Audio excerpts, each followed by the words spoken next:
بسم الله الرحمن الرحيم، والصلاة والسلام على رسول الله. السلام عليكم إخواني المشاهدين ورحمة الله تعالى وبركاته. مرحبا بكم، وأتمنى أن تكونوا بخير وعلى خير إن شاء الله.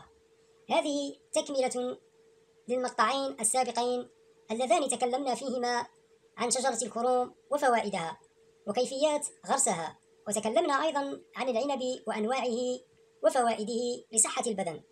وسنكمل اليوم إن شاء الله الحديث في هذا المقطع الأخير.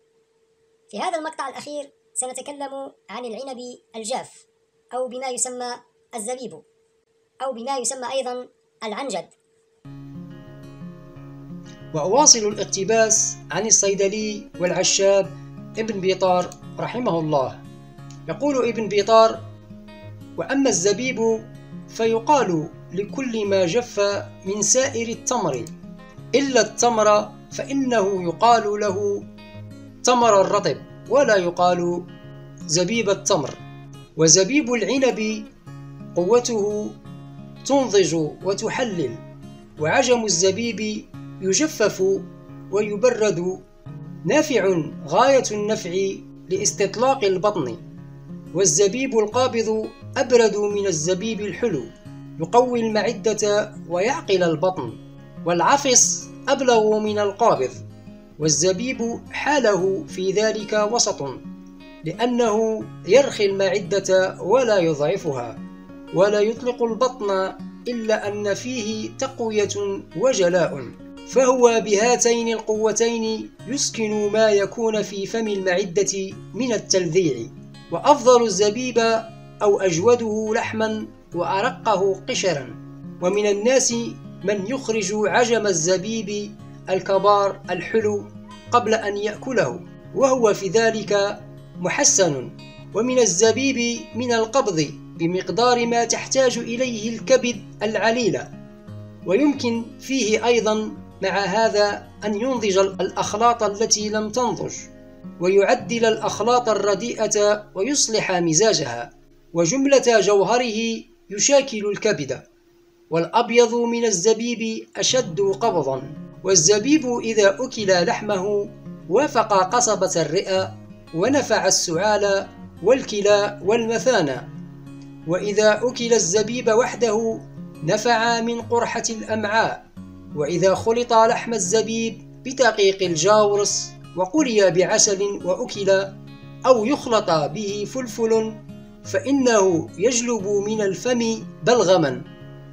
وإذا خلط بدقيق الباقلا والكمون وتضمد به سكن الأورام الحارة العارض للأنثيين. وإذا خلط مسحوقا بالشراب وتضمد به سكن ما يظهر في الجلد من الجدر والقروح الشهرية وعفونات المفاصل والقرحة الخبيثة المسماة غنغرانا والسرطان. وإذا تضمد به مع الجاوشير وافق النقرس. وإذا ألصق على الأظافر المتحركة أسرع قلعها. وفي جميع أنواعه قوة جالية غسالة، ولذلك قد يتولد منها مغص. والزبيب يخصب الأبدان الخسفة ويسمنها، والمحرورون يتأذون منه، ويصلح ذلك منه السكنجبين وأكل شيء من الفواكه الحامضة. وينفع المبرودين ولا يحتاجون إلى إصلاحه إلا نفخ يهيج منه إن أكثر شرب الماء عليه، وهو يخرج سريعا ولا يتجاوز جرم المعي إلى طبقاتها. وكذلك ليست له نفخ رديئة مؤلمة عسرة الخروج، بل سهلة الخروج. وخاصة الزبيب إذا أكل بعجمه نفع من أوجاع الأمعاء. والحلو منه وما لا عجم له نافع لأصحاب الرطوبات جيد الكيموسة. قيل في الطب النبوي، وقد روينا عن زياد بن أبي هند قال: قال رسول الله صلى الله عليه وسلم: نعم الطعام الزبيب، يطيب النكهة ويذهب البلغم. وعن علي كرم الله وجهه قال: من أكل 21 زبيبة حمراء كل يوم لم يرى في جسده ما يكرهه. وروي عن المهدي قال أمير المؤمنين المنصور: كلوا الزبيب واطرحوا عجمه، فإن عجمه داء في شحمه دواء. قال المنصور: هكذا حدثني أبي عن أبيه عن ابن العباس أنه أمره بذلك. وروي أيضا عن رسول الله صلى الله عليه وسلم أنه قال: وقد أهدي إلي شيء من الزبيب، بسم الله نعم الطعام الزبيب، يشد العصب ويذهب الوصب ويطفي الغضب ويطيب النكهة ويذهب البلغم ويصفي اللون. وأما ثجير العنب فقد يرفع ويخزن ويعمل منه مخلوطا بالملح ضمادا للأورام الحادة والأورام الصلبة وأورام الثدي. وطبيخ ثجير العنب إذا احتقن به نفع من قرحة الأمعاء والإسهال المزمن وسيلان الرطوبة المزمنة العارضة من الرحم. وقد يجلس النساء فيه ويحتقن به في أرحامهن. وحب العنب الذي يجمع من الثجير قابض جيد للمعدة. وقال ابن جزلة في كتابه المنهاج: الزبيب أجوده الكبار اللحم السادق الحلاوة، لحمه حار رطب في الدرجة الأولى، وحبه يابس بارد في الدرجة الثانية، وأكله بحبه يداوي المعدة والكبد والمعي، ويعين الأدوية على الإسهال إذا أخذ منه 10 دراهم، وإذا نزع عجمه أطلق البطن، والإكثار منه يحرق الدم ويصلحه الخيار الأخضر. ومن كتاب الحكيم أبي الفضل حسن بن إبراهيم التفليسي يقول: الزبيب هو صديق المعدة والكبد ويحد الذهن، وإذا أكل بحبه سمن البدن، وإذا أكل بغير حبه أهزل البدن، ولم يذكر له شربة.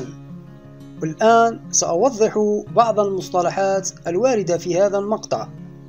أولا، عجم الزبيب وهي نواة الزبيب. ثانيا، عفص وتعني فيه مرارة يسيرة. ثالثا، الجاورس وهو نبات الدخن أو نبات البشنة، وبالمغربية تسمى إيلام. رابعا، دقيق الباقلة ويقصد به دقيق الفول. خامسا، الأنثيين ويقصد بالأنثيين يعني الخصيتين لدى الرجال.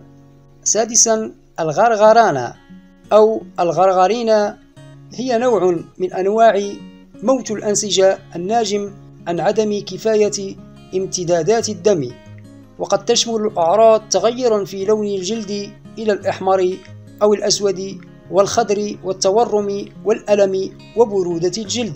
سابعا، الجوشير أو جوشير كيروني، هو نوع من النباتات يتبع جنس الجوشير من الفصيلة الخيمية. والجوشير مفردة معربة عن الفارسية، ومعناه لبن البقر لبياضه.